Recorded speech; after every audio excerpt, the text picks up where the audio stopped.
Company की शुरुआत हुई थी 2014 में। उत्तरी और पूर्वी भारत में दिग्गज मल्टी स्पेशलिटी हॉस्पिटल्स बना चलाने का कारोबार है कंपनी का। और अगर आपको नाम से समझ में नहीं आ रहा तो ब्रांड से आ जाएगा, क्योंकि ये ब्रांड ऐसी है जो सबको पता है। मेदांता। मेदांता नाम से 5 हॉस्पिटल का नेटवर्क है और एक हॉस्पिटल इनका और बन भी रहा है।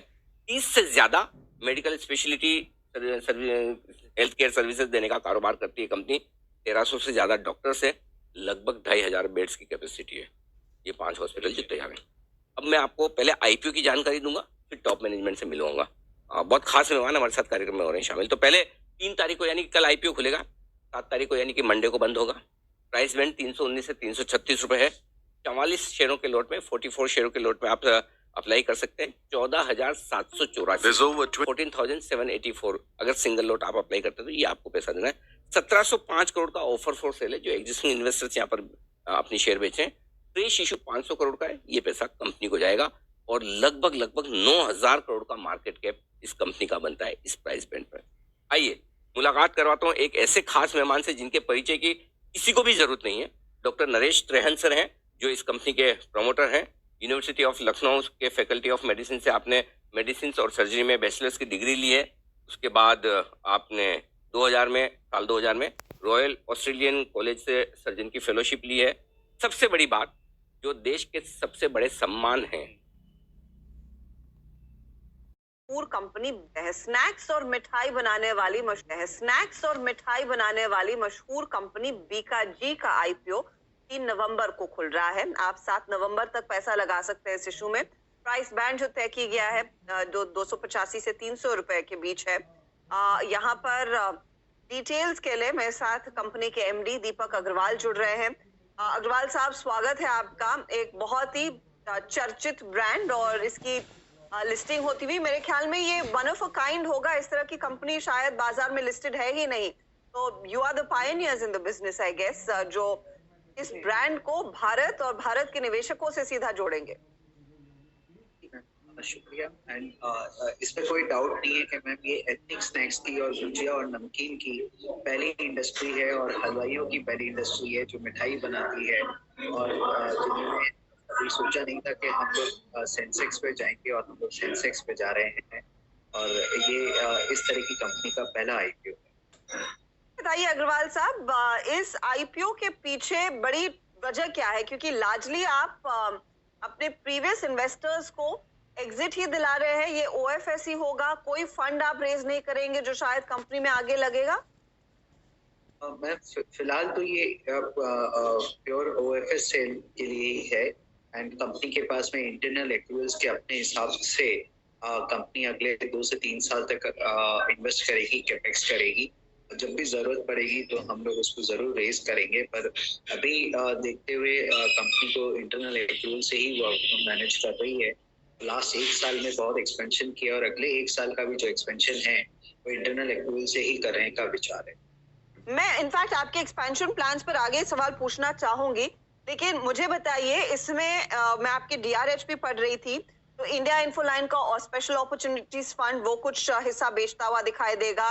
एक पीई फर्म लाइट हाउस कुछ हिस्सा बेचेगा, अवेंडिस फ्यूचर लीडर्स कुछ हिस्सा बेचेंगे। क्या प्रोमोटर्स भी अपना कुछ स्टेक ऑफलोड करने वाले हैं? प्री आईपीओ जो प्रोमोटर्स के हाथ में स्टेक था that was nearly 76%। Post IPO कितना रह जाएगा, कितना आप लोग ऑफलोड करेंगे? प्री आईपीओ पहले 22% बाहर था टोटल।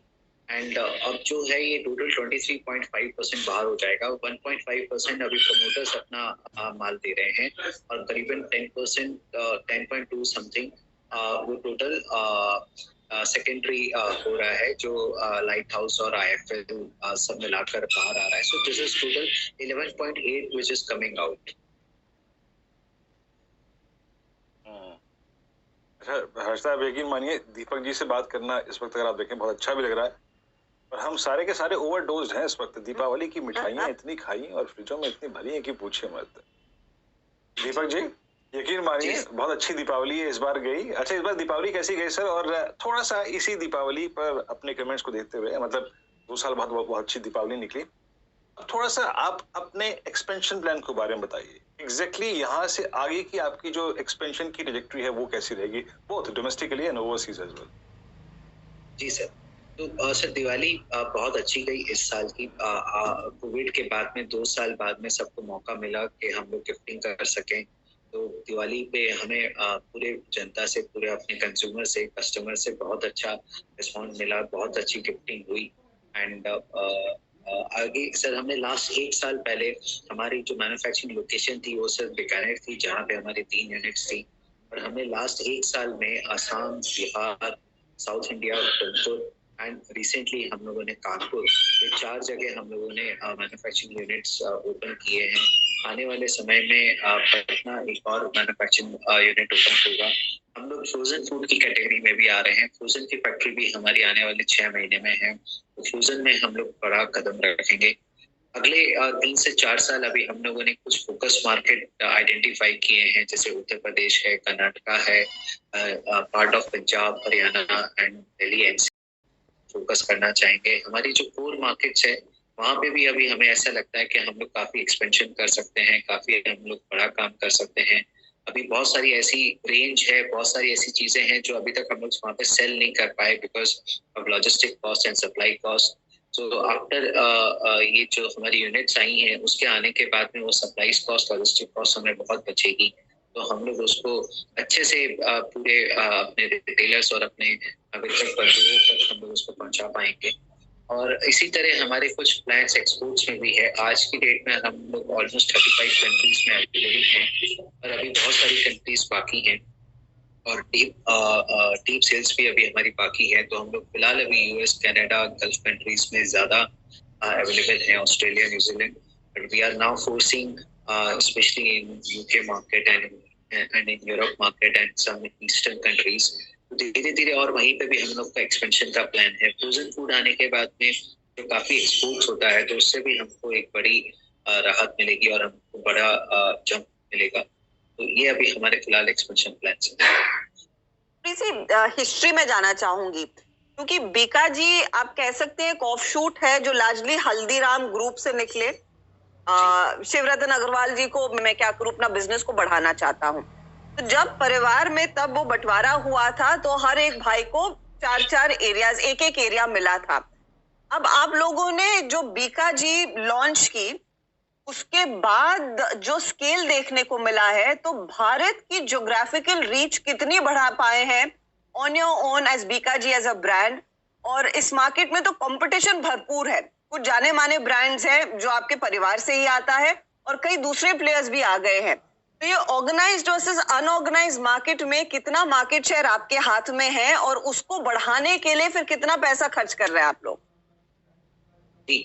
मैम, हमारे जो अनऑर्गेनाइज मार्केट से ऑर्गेनाइज मार्केट काफी हो रहा है। आज की डेट में ये करीबन ऑलमोस्ट 55 to 56% अभी ऑर्गेनाइज है। तो अभी अनऑर्गेनाइज मार्केट बहुत है जिसको अभी ऑर्गेनाइज होना है।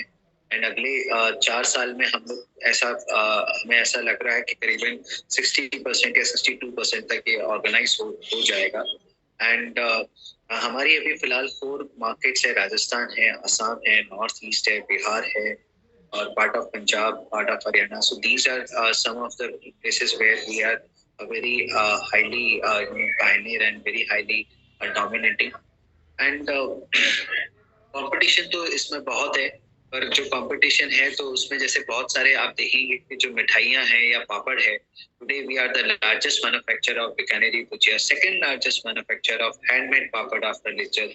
हमारे पापड़ बनाने से करीबन रोज हर महीने ऑलमोस्ट 5,000 वुमेन्स को एम्प्लॉयमेंट मिलता है and we also believe in women empowerment. इसी तरह से हम लोग जो हमारी टेक्नोलॉजीज के रीजन से और हमारी जो एक्सपर्टीज के रीजन से we are one of the largest manufacturer of Indian package sweets like son papdi, rasgulla, gulab jamun. तो आज मिठाई बनाना हर एक की बस की बात नहीं है, इसमें बहुत लेगेसी चाहिए, एक्सपीरियंस चाहिए। अभी भी ये बहुत स्किल्ड वर्क है, बहुत मैनुअल वर्क है, बहुत ऑटोमाइजेशन नहीं हुआ है इसमें तो रेवोल्यूशन आना बाकी है। ऑलमोस्ट 10% ही अभी तक ऑर्गेनाइज्ड मार्केट है मिठाई का। तो आप इमेजिन कर सकते हैं कि 90% मार्केट अभी भी पेंडिंग है।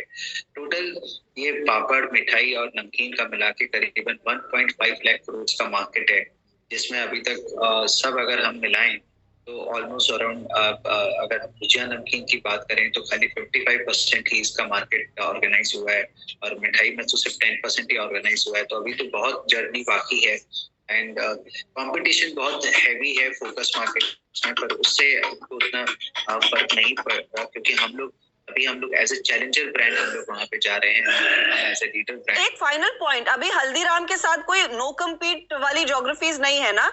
अब उनसे उनको कांटे की टक्कर दे सकते हैं हर ज्योग्राफी में? जी जरूर। We don't have any cross holdings or any cross. Everyone has their own individual profit centers. Okay, all the very best. बहुत ही इंटरेस्टिंग आईपीओ, और याद रखिएगा 3 तारीख को दरअसल ये खुल रहा है, 7 तारीख तक इसमें निवेशक पैसा लगा सकते हैं। Wish all the very best Deepak Agarwal. Sharad, इनकी बात सुनकर और इनका पूरा पोर्टफोलियो और मेन्यू सुनकर आई एम श्योर मेरी तो और कैलोरीज 4-5 बढ़ी गई हैं। आप बताइए, निवेशकों को पैसा लगाना चाहिए, ये कैलोरी काउंट बढ़ाना चाहिए अपने पोर्टफोलियो में या नहीं? ये शॉर्ट टर्म में मुझे लगता है कि मार्केट कैसा रहता है उस पर भी डिसाइड होगा कि आपको पोस्ट आईपीओ लिस्टिंग गेन्स वगैरह मिले कि नहीं। But long term investors certainly पैसा लगा सकते हैं।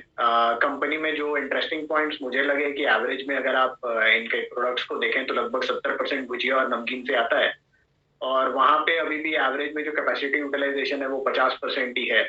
इसके अलावा जो वेस्टर्न नमकीन्स और स्वीट्स का बिजनेस है वहां भी ग्रोथ काफी रैपिड हो रही है।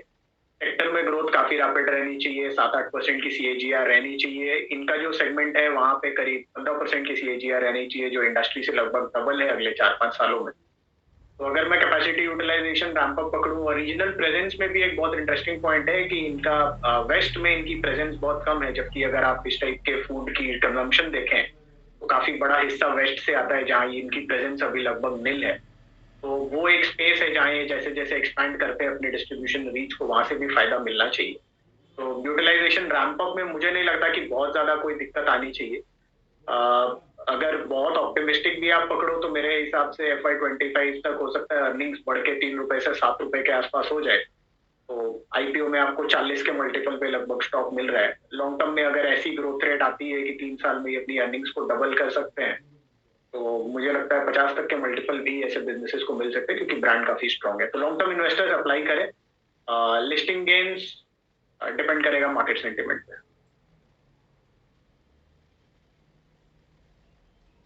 इस मार्केट ने सबके लिए कुछ किया है बॉस।